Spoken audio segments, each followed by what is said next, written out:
Way back in the spring of 1990, 10-year-old me was given a $5 allowance.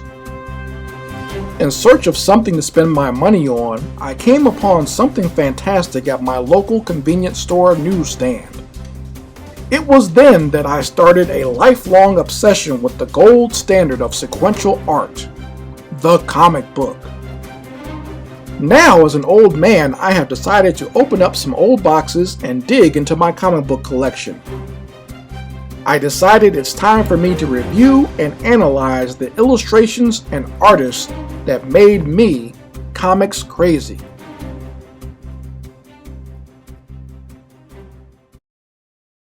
What's good, everybody? Welcome one and welcome all to an all new episode of Chris Crazy House Presents Comics Crazy. And today we're going to be looking at a reprint of a classic story from The Amazing Spider-Man. So let me explain, like, you got back during the 80s and 90s, Marvel Tales used to re-release a lot of their classic stories from Marvel's past. And in 89, they re-released the story of the death of Captain Stacy. So Captain Stacy is actually Gwen Stacy's father. So that was, Gwen Stacy was Spider-Man's first love. And way even before Gwen Stacy passed away, her father was killed in action as well. And that's the story that's going to be retold in this book. So once again, this was released in 1989. And as you can see, I have this book here, but it's lots of wear and tear on this book. So I'm going to tell you where I got this from. I did not pay for this. This was a book that was gifted to me. And I remember when I got it because it was given to me by, so I had a really good friend from the neighborhood. His uncle, who was younger than I am now, was getting rid of his comic book collection. And he knew I was a comic book fan, so he just gave the collection to me. And this was one of the books that he had in his collection. So I literally got two brown paper shopping bags, two big shopping bags full of comic books. And this was one of them. And this is actually one of my favorite ones from that collection. So as well as looking at the comic books that I paid for myself back in the early 90s, I'll also be showcasing some of the ones that I got from my other parts of my collection over the years. And this is one of them. So that's why it's in the condition that it's in. So we'll be looking at the death of Captain Stacy, a very classic story from The Amazing Spider-Man. So this cover is actually done by Todd McFarlane. So Todd McFarlane, when he was getting started out working at Marvel and really just starting to gain steam and popularity working at Marvel, especially on Spider-Man books, they had him do this illustration. And one of the ways I can kind of tell this is McFarlane's work, you know, even though he didn't draw any faces, I can still kind of see a lot of the line work that McFarlane is known for, and also the hands and the way he does like blood splatter and stuff like that. I can tell that this is very much a McFarlane piece. And I'm not sure if this is a classic piece or not. I'm not sure if there's anyone out there that actually owns it. I'm sure someone does. I'm sure someone bought it on auction or bought it from McFarlane himself. But it's a very interesting piece. I do like the way it looks. It's a very sad, somber image. And especially the fact that it's all black all around. And you just see the color of Spider-Man holding Captain Stacy. And, you know, you can see his dead body there being held and cradled. So this was printed in 1989, but the original story that is going to be showcasing was printed in 1970, I believe. So don't quote me on that. I do believe, though, this story took place at right at 1970. And we open up here with the splash page, and the artists that are actually working on this issue, it was actually written by Stan Lee. The art was by Gil Kane, and John Romita is doing the inking. So this is classic. And what I like about a lot of these old Marvel stories is that I don't think they actually knew that they were making classic stories. Like, I don't feel like they knew that in the future this would be something very big, but they wrote it and drew it that way. Does that make sense? Like, I don't think they understood just how much impact that they were going to have. I think they knew that they were selling well, but I think that they felt it was still going to be, the popularity of it would still be within the realm of printed comics. I don't think they knew how far that this pop culture that they were creating was going to reach, but they wrote it like it was big and grand. And that's the one thing I do appreciate about Stan Lee, is when he created these stories, he created them and wrote them like they were the biggest thing ever. He's very much a showman, or someone like P.T. Barnum, as far as like telling like everyone to come here. This is the greatest thing you're ever going to see. So I give him credit for that. And also, what you're going to be able to tell with this story is that this is very much done in the Marvel method. The Marvel method means that Stan Lee would give these people a basic plot. He would give the artist a basic plot of what was going on in the book, and the artist would kind of come up with all the pages and panels, and then Stan Lee would come in behind them and fill in the word balloons. So we're going to definitely be able to see that in this book, because Gil Kane is an experienced artist. You're going to see him flexing a lot in this book. You can kind of tell he's kind of coming up with his own way of storytelling, but it's very well done as far as the art goes. And John Romita does a great job as far as doing the inks behind him. So we're going to take a look here.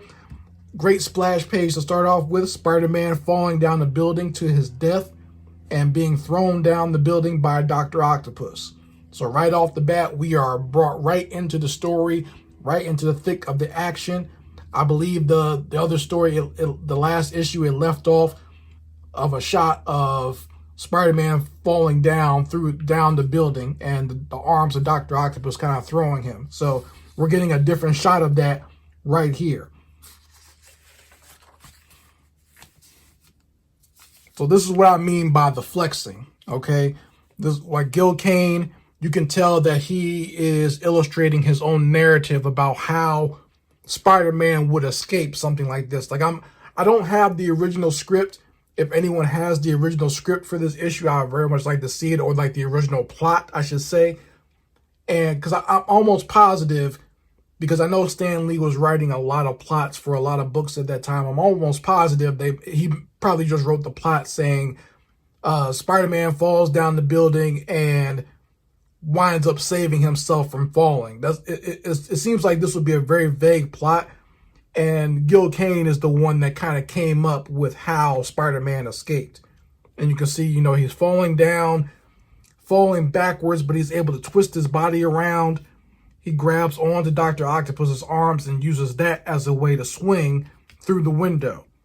And in doing so, he goes inside the building, but he moves out of the way of the other two arms trying to smash him in his head. So I think you can definitely see the Marvel method and how this was illustrated. And even going into here, Spider-Man escaping Dr. Octopus's arms and hiding inside of an air vent. And I always enjoyed this scene a lot. When I first read this, I was just enthralled with the storytelling of Spider-Man actually having to hide from these tentacles. Now, this is Spider-Man when he's still very young. So he's just gotten into college, I think, at this point.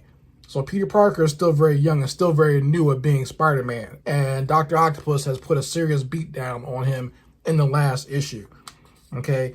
So he's trying to hide from these tentacles so he doesn't have to go through another fight with Dr. Octopus. And the tentacles are searching for him, looking around to see where Spider-Man is at, but it doesn't feel him there. They can't actually see.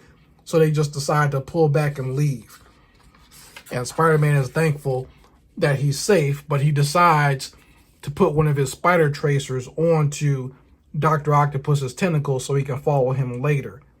And as once again, we see that the narrative being built here by the illustrator of Gil Kane. And as Spider-Man comes out of the air vent, we can see that he's actually hurting. So you see how he's kind of slouched down and holding his shoulder.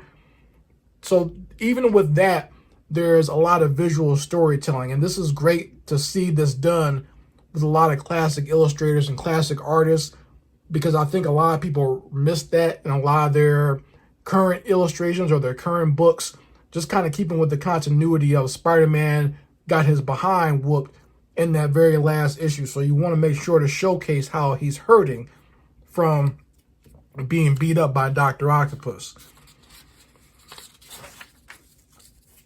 So Spider-Man makes a quick change back into Peter Parker. He had webbed up his actual regular clothes. He puts them on and is walking down the street. But you can see that he's still hurting. He's holding his shoulder. His legs are kind of limp. And you can see even in these panels here, it's very subtle, but he's actually sweating. So you can see that that beating was something serious, to the point where he can barely stand up. I'm actually surprised he even decided to try and walk down the street just as a regular person. But it probably would have been more dangerous if he was trying to swing around as Spider-Man. And as he's walking down the street, he's wondering who's coming up behind him. His spider senses didn't go off, so he's wondering, is danger behind him somehow? But what we see is his Captain Stacy, who happens to, he knows Peter Parker. He knows Peter Parker is dating his daughter. And he's just asking Peter, you know, what's wrong? Are you ill? Because he can tell, obviously, that something is wrong with Peter Parker. And I guess the last time they met, Peter gave the excuse that he had had the flu. So Peter's still working with that and saying, yeah, I guess I haven't gotten over that flu yet. And surprisingly so, both to Peter and to Captain Stacy, Peter passes out from that beating. So you can see just how sick he is and how bad he's feeling after getting beat down by Dr. Octopus, to the fact that he just passes out and Captain Stacy has to save him. So the story cuts immediately to Peter waking up to the face of Gwen Stacy. So Captain Stacy took him back to his own home, and the first face he sees is his girlfriend, Gwen Stacy. And you can see that that's a pleasant surprise for Peter and very helpful for him to wake up to. I like how this is done, where it looks like, you know, it's all hazy as he's opening his eyes until it fully forms into the face of his girlfriend. So right here, we see that Captain Stacy was worried about Peter, and he kind of gives it away a little bit that he actually does know Peter's secret, that Peter is actually Spider-Man, but he hasn't come out and just said it yet, and hasn't even let Peter know. But Peter's like wondering, like, some of the questions that Captain Stacy asks and some of the things that he says that he must know, or he might suspect that I'm actually Spider-Man. So as Gwen Stacy and Captain Stacy leave the room, Peter is feeling better. You can see he can do a handstand now, showcasing that his, you know, his resolve and his strength has come back. He leaves them and decides to go home to his apartment, where he's going to do some research and some thinking on how to defeat Dr. Octopus. So this is something also that I feel has been left out of a lot of modern Spider-Man comic books. The fact that Peter Parker is very smart and very intelligent, and he actually, a lot of those original villains that he helped to defeat, whether it be in Steve Ditko's run or in John Romita's run, he figured it out by using his mind. It wasn't just all brute strength or beating up the criminals. He always figured out a way to stop them with his mind. And I think that's something that's, you know, very missing in a lot of new Spider-Man comics. In the old ones, it was very prevalent. So Peter does some research and figures out that he's going to create a different type of web fluid to use on Dr. Octopus. And we don't know exactly what's going to happen with that web fluid yet, but he's going to use it later on. So he sneaks out of his apartment. His roommate, Harry Osborn, is still sleeping. And we see Peter jumping on the rooftops and going out to put on his Spider-Man costume. Now, once again, this is what I talk about as far as Gil Kane flexing. This is very much a flex for a classic illustrator, because I'm sure this was also done with the Marvel method, where, you know, the idea, or maybe with on the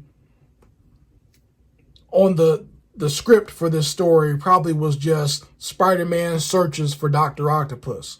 But Gil Kane figured out a way to make this interesting by having these different panels of Spider-Man going around the city looking for Dr. Octopus, or looking for a signal from his spider tracer that he put on Dr. Octopus. So we got this panel of him swinging here, got him sticking to the building, another panel of him swinging around, swinging by the bridge, and that big spider symbol right in the middle. I always enjoyed this page, even back then when I first read this book. I thought this was a very cool page, and Spider-Man is drawn so well by Gil Kane and John Romita. It just looks amazing. Classic artwork, and once again, I don't know if they knew how classic this was going to be years later, but it definitely hits on a lot of classic notes. So, get right to it. The spider sensors are going off, and Spider-Man knows that Dr. Octopus must be in this area. So he swings around to the building, thinking that Dr. Octopus must be inside one of these office buildings. And as he's looking through the window, that's when Dr. Octopus attacks. So Dr. Octopus was not in the building, but actually on the roof. He took that spider tracer off of his tentacles and put them inside the building to lure Spider-Man into his trap. And we are back again in the fight with Spider-Man and Dr. Octopus. He's being hung upside down and getting pounded on by these tentacles. And Dr. Octopus is up here talking mess, as he always does. He's an extremely arrogant character, and he feels that Spider-Man is his intellectual inferior, even though Spider-Man's beaten him so many times. And I think that's what irks him about Spider-Man, because he feels Spider-Man is not all that smart, but somehow he always outsmarts him. And, you know, he's basically telling him, I'm your match in intelligence and strength and technology.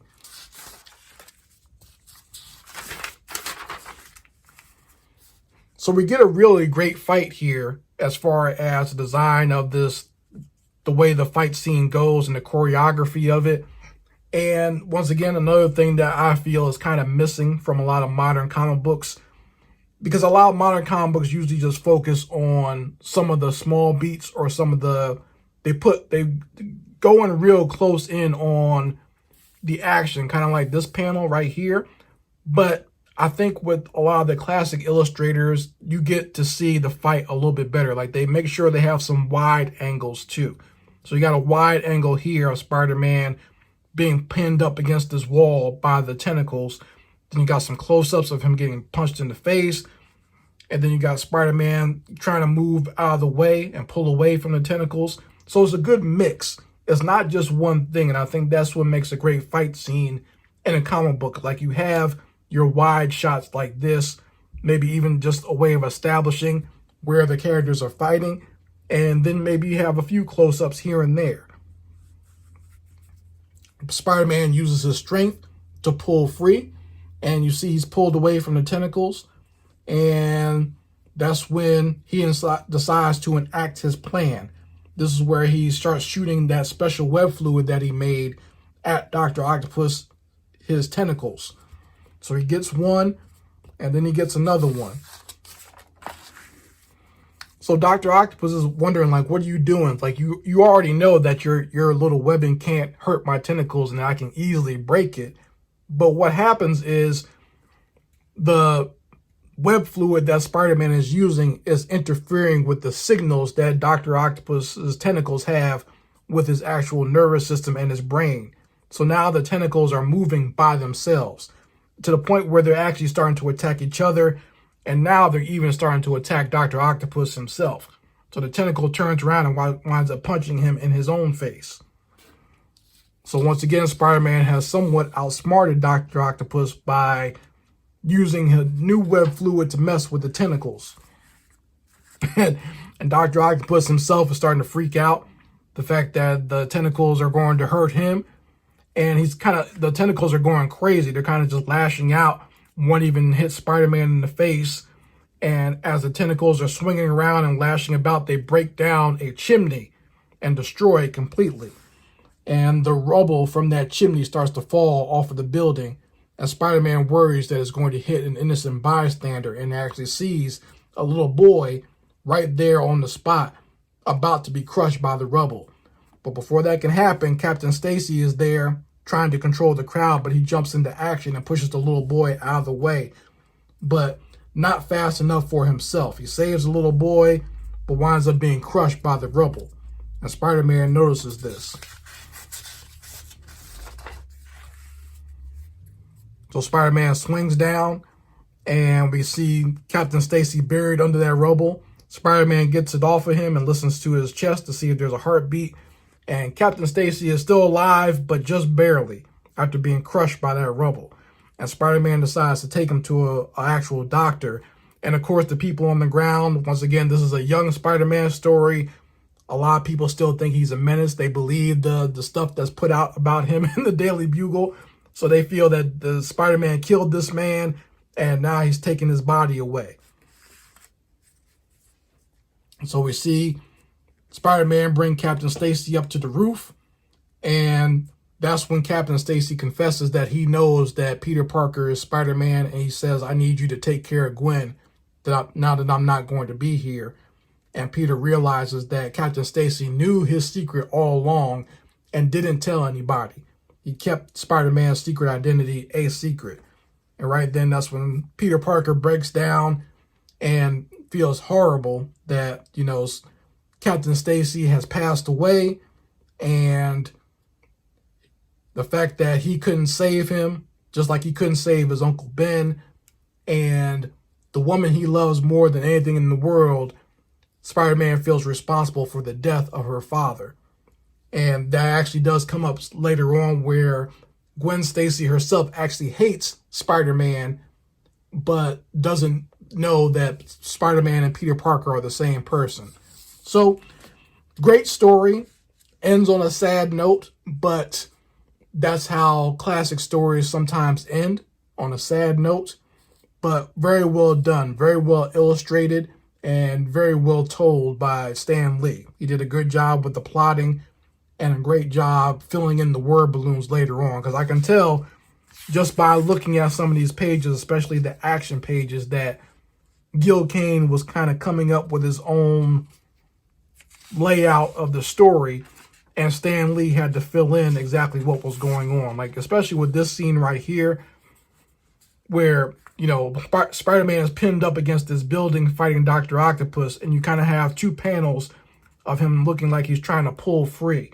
So I think Gil Kane probably had to tell Stan Lee what was going on here, especially when you see stuff like this. This kind of looks like a weird panel without kind of any context. So he had to make it seem like Spider-Man was trying to pull himself free from the clutches of Dr. Octopus. So I'm sure Stan Lee made sure that he kind of made that build up there with the dialogue to showcase how Spider-Man is trying to pull away from the arms. But it works out in the end. Before I finish this episode, I wanted to show you something very interesting that I also have in my collection, and that is the graphic novel called Marvels, which was, I believe, was written by Kurt Busiek, and the illustration was done by Alex Ross when he was very, starting out in comic books. But what you get in here is a retelling of the story where Spider-Man is fighting Dr. Octopus and Captain Stacy is killed by that rubble falling on top of him. So we get to see it in a painted illustration look done by Alex Ross. So you can see it here. So very same scene that we saw earlier in the classic illustrations done by Gil Kane and John Romita. So here's kind of like a little bit of a side-by-side of these two. So you get to see Spider-Man carrying Captain Stacy up the building, and first listening to his heart right here to see if he was okay. And we even get a little bit of context to the story, because the main character in this book is trying to clear the name of Spider-Man for the murder of Captain Stacy. And he actually winds up going to the prison to interview Dr. Octopus, which I thought was a very interesting scene, very funny a little bit, because Dr. Octopus is a complete asshole in this scene. Because he asked, before he could even ask a question, Dr. Octopus starts talking about how, I never lose control. Spider-Man doesn't have the brains to interfere with the working of my mechanical arms. And the guy interviewing him is like, I didn't even bring that up. You automatically just brought up Spider-Man. Why'd you start talking about that? And we, as the audience knows, who actually read this classic issue, know that Spider-Man did interfere with the working of Dr. Octopus and his arms. So he's even silent right here because he doesn't want to give away the fact that Spider-Man actually outsmarted him. But he's upset the fact that, Spider-Man messed him up and has him locked up right now, but Spider-Man is the one being blamed for the murder of Captain Stacy. So Dr. Octopus is somewhat satisfied by that. So I just wanted to give that as a little bit of extra to this episode and add a little bit of extra context to the story of the death of Captain Stacy. I just remembered that while we were doing this, that I actually did have this in my Marvel's graphic novel, which is also very well worn because I've read this one a lot. I've had this for a very long time. But yeah, there was a little bit of extra added to that story. And I know that they've added different stories or whatever going on with Gwen Stacy. They kind of made her a weirdo later on in the years. I don't know why they did that to that poor girl. They just should let her stay dead. I'm not even going to get into that here because that's tragic what they've done to that character. She was better off just being dead. They should have just left her that way. But if you folks have read this classic issue, whether you read the original done in 1970 of the death of Captain Stacy, or if you read the reprint that I have here with the cover done by Todd McFarlane, you can let me know in the comments section. And if you enjoy seeing my comics crazy reviews and analysis, you can go ahead and like this video. You can subscribe to my channel and make sure you go ahead and share this with other comic book fans that will appreciate these types of reviews. Anyway, folks, this is Chris Crazy House signing out. Peace.